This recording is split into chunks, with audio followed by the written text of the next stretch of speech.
दरम्यान एकीकडे जरांगे पाटील मराठा आरक्षणावरून आक्रमक झालेले असताना 1 सप्टेंबरला ओबीसींचं मुंबईत एक मोठं आंदोलन होणार आहे। खरं तर ओबीसींनी राज्यव्यापी आंदोलनाची हाक दिली आणि मुंबईत या दृष्टीने एक मोठं आंदोलन केलं जाणार आहे। पुण्यात ओबीसी समाजाच्या बैठकीत हा महत्त्वाचा निर्णय घेण्यात आला। आज एक महत्त्वाची ओबीसी नेत्यांची बैठक झाली। यामध्ये लक्ष्मण हाके आणि मंगेश ससाणेंसह इतरही महत्त्वाचे नेते आणि पदाधिकारी बैठकीला उपस्थित होते।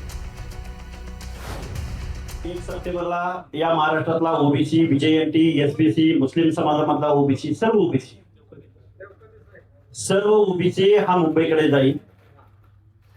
मुंबईकडे जाऊन काय आंदोलन करायचं त्याचं धोरण स्वरूप आम्ही ठरवू, पण आम्ही 1 सप्टेंबरला मुंबईत असू।